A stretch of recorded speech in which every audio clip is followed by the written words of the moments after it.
बहावलनगर से भाई मोहम्मद रफ़ीक साहब ने सवाल पूछा है।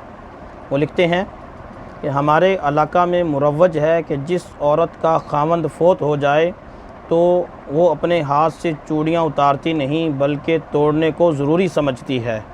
आपसे ये पूछना है कि इस तरह अपने खावंद की वफ़ात पर बेवा का चूड़ियाँ तोड़ना कोई शरई हुक्म है या तोड़े बगैर भी उतारी जा सकती हैं?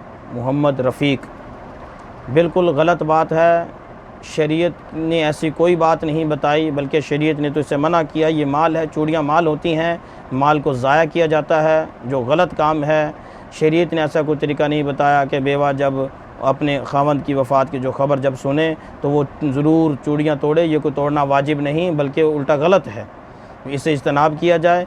ये हिंदुआना रस्में हैं, ऐसी रस्में हिंदुओं से हमारे यहाँ आई हैं, इसलिए भी इज्तनाब करना चाहिए। और इसलिए भी इज्तनाब करना चाहिए, गैर शरई तरीके हैं, माल को ज़ाया करना है, ये ठीक नहीं है। औरत के लिए, बेवा अगर अपने खावंद के वफ़ात की ख़बर सुनती है कि उसका खावंद फ़ौत हो गया है तो उसके लिए अगर चूड़ियाँ वगैरह पहनी हुई हैं, ज़ेवर पहना हुआ है, तो उसको चाहिए कि वो उतार दे, कोई तोड़े बगैर उतारे। हाँ, अगर कोई नहीं उतर सकती चूड़ी कि वो तोड़े बगैर चाराकारी नहीं, तो फिर उसको तोड़नी पड़ेगी, तोड़ दे उसको। लेकिन अगर चूड़ी बगैर तोड़े उतर सकती है तो उसको तोड़ना ठीक नहीं है, उसको आराम से उतारना चाहिए।